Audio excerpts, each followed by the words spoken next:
నిజామాబాద్ జిల్లా బోధన్ పట్టణంలో mom health care centre నిర్వాహకురాలు జోనల్ మేనేజర్ రైసా బేగం ఆధ్వర్యంలో పట్టణ గ్రామీణ ప్రజలకు అందుబాటులో ఉండే విధంగా ఉచితంగా థెరపీని గత 3 నెలలుగా నిర్వహిస్తున్నామని, ప్రతినిత్యం సుమారు 200 మందికి ఈ సదుపాయం కల్పిస్తున్నామని తెలిపారు. ఈ ప్రోడక్ట్ దక్షిణ కొరియాకు సంబంధించినదని, తెలంగాణలో బోధన్లోనే మొట్టమొదటి సంస్థ ఏర్పాటు చేయడం జరిగిందని, ప్రజలు దీనిని సద్వినియోగం చేసుకోవాలని తెలిపారు.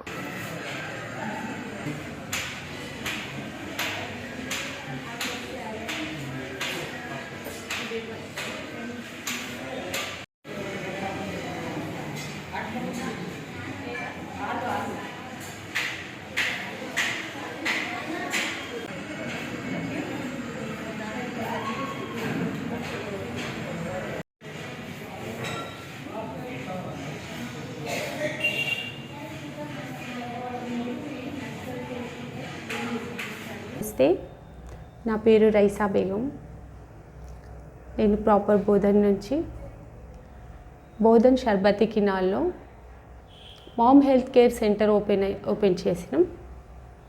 మా ఓన్గా తీసుకొచ్చినాం. ఇది కొరియా ప్రోడక్టు. దీంట్లో 3 years రీసెర్చ్ చేశాక ఈ ప్రోడక్ట్ని తీసుకురావడం జరిగింది.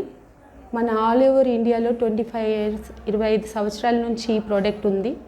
కాకపోతే మన తెలంగాణ సైడ్ ఇదివరకు ఇలాంటి ప్రోడక్ట్ ఎవరు తీసుకురాలేదు.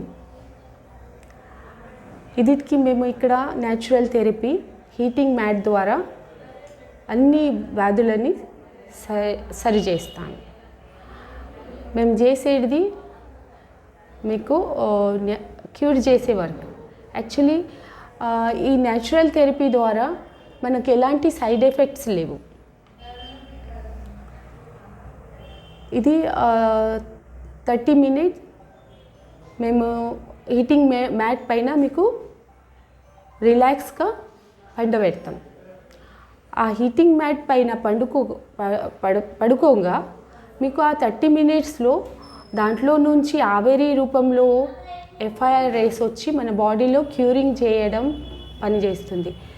మెయిన్లీగా మన రక్తాన్ని పరిశుద్ధి చేయడం, రక్త సరఫరా బాడీలో సరిగా చేయడం. మన బాడీలో రక్తం సరిగ్గా సరఫరా ఉంటే ఎలాంటి రోగాలు కూడా ఎక్కువ పెరిగే అవకాశం ఉండదు.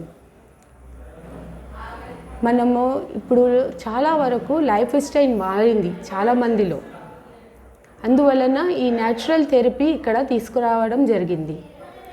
ఎవ్రీడే మా దగ్గర వచ్చే వాళ్ళు 190-200 members వస్తారు పేషెంట్స్. ఆ పేషెంట్స్కి మేము ఎవ్రీడే 30 minutes ఇస్తాం. 2 దుప్పట్లు, చాలా థైరాయిడ్, బ్లడ్ ప్రెషర్ ఇలాంటి చాలా సిమ్టమ్స్ ఏర్పడుతున్నాయి. చిన్న వాళ్ళ నుంచి పెద్ద వయసు ఉన్న వాళ్ళలో కూడా. ముందైతే 60-70 క్రాస్ చేశాక పక్షవాతం వచ్చేది. ఇప్పుడు చిన్న వయసులోనే 30 క్రాస్ కాలేదు పక్షవాతం అని వచ్చేస్తుంది. అందువలన ఈ థెరపీకి చాలా హెల్ప్ ఉంది మన బాడీకి. ఎవ్రీడే రావాలి, ప్రతి ఒక్కళ్ళు మన థెరపీ తీసుకోవాలి. మన బాడీని ఎప్పుడు వెచ్చగా, స్వస్థగా, హెల్తీగా ఉంచాలి. ఇది మా యొక్క మామ్ హెల్త్ కేర్ సెంటర్ ద్వారా మీకు కృతజ్ఞతలు. వెల్కమ్. మరిన్ని అప్డేట్స్ కోసం మా ఛానల్ని సబ్స్క్రైబ్ చేయండి.